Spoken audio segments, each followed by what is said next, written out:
शादियों का सीजन शुरू हो चुका है और आप भी मानते होंगे कि शादी लाइफ का सबसे बड़ा फैसला होता है। और अगर ये फैसला किसी के प्रेशर में आकर लिया जाए तो वो सिर्फ रिश्ता ही नहीं बल्कि एक नया मुद्दा बन जाता है। लॉ क्या कहता है फोर्स्ड मैरिज पर, चलिए आज समझते हैं सिंपल शब्दों में। देखो, शादी तभी वैलिड मानी जाती है जब वहां पर दोनों पार्टीज की फ्री कंसेंट हो, यानी कि आपने हाँ किया हो बिना किसी प्रेशर में आके, बिना किसी धोखा या धमकी के आपने उस शादी के लिए हाँ किया है, तभी वो शादी वैलिड मानी जाती है। लॉ के हिसाब से कंसेंट का मतलब होता है आपने अपनी मर्जी से सोच समझकर बिना किसी प्रेशर में आकर शादी के लिए हाँ किया है। अगर एक पर्सन ने सिर्फ डर में, थ्रेट में या किसी प्रेशर में आकर हाँ बोला होता है तो वो कंसेंट, वो हाँ वैलिड नहीं माना जाता है। अब यहाँ आता है section number 12 of Hindu marriage act 1955 जो कहता है कि अगर शादी बिना कंसेंट की हुई है या कंसेंट फोर्सफुली लिया गया है, फ्रॉड से लिया गया है, तो वो मैरिज वॉइडेबल होती है।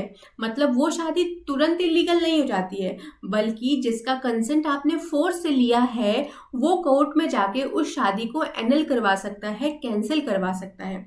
जी हाँ, कोर्ट प्रूफ देखता है कि क्या सच में फोर्सफुली ये शादी हुई है, क्या एक्चुअल में उस बंदे के ऊपर प्रेशर था, क्या कंसेंट फ्री था या नहीं था। ये सब कुछ देखने के बाद अगर कोर्ट को एविडेंस मिलता है, कोर्ट सेटिस्फाई होता है, तो वो उस मैरिज को नल एंड वॉइड डिक्लेयर कर देता है, कहता है कि ये मैरिज शुरुआत से ही नल एंड वॉइड है। अब जो फोर्स्ड मैरिज होती है, मतलब जबरदस्ती अगर किसी का विवाह हुआ है, तो वहाँ विक्टिम के पास अधिकार होता है कि वो पिटिशन ऑफ एनलमेंट फाइल कर सकता है। जी हाँ, शादी के 1 साल के अंदर अंदर ही। और अगर उनको लगता है कि उनके साथ फ्रॉड हुआ है तो जिस दिन उन्हें इस बात के बारे में पता चलता है उस दिन से लेकर 1 साल के अंदर अंदर ही उनको पिटिशन फॉर एनलमेंट डालना है कि मुझे इस शादी को कैंसिल करवाना है। अगर शादी के बाद विक्टिम वॉलंटरली उस पर्सन के साथ रहने लगती है, उसे लगता है कि नहीं मुझे ये पर्सन ठीक लगता है, तो वहीं पे विक्टिम का वो राइट खत्म हो जाता है। लॉ ये मान लेता है कि उस लड़की ने, उस व्यक्ति ने उस शादी को एक्सेप्ट कर लिया है।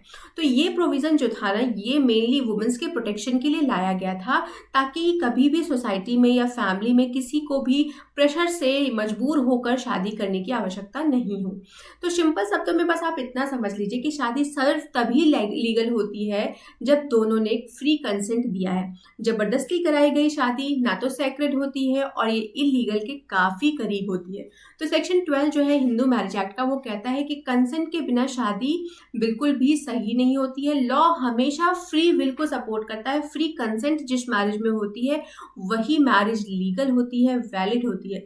अगर फ्री कंसेंट नहीं है, यानी कि फोर्स्ड कंसेंट है, आपने फोर्सफुली किसी की शादी कराई है, तो जिसका फोर्स लिया गया था, मतलब जिसका कंसेंट फोर्सफुली लिया गया था, वो व्यक्ति कोर्ट में जाके पिटिशन ऑफ एनलमेंट के माध्यम से उस शादी को कैंसिल करवा सकता है। आशा करती हूँ जानकारी आपको पसंद आई होगी। पसंद आई हो तो मेरे चैनल को सब्सक्राइब करना ना भूलें। Thank you, have a good day.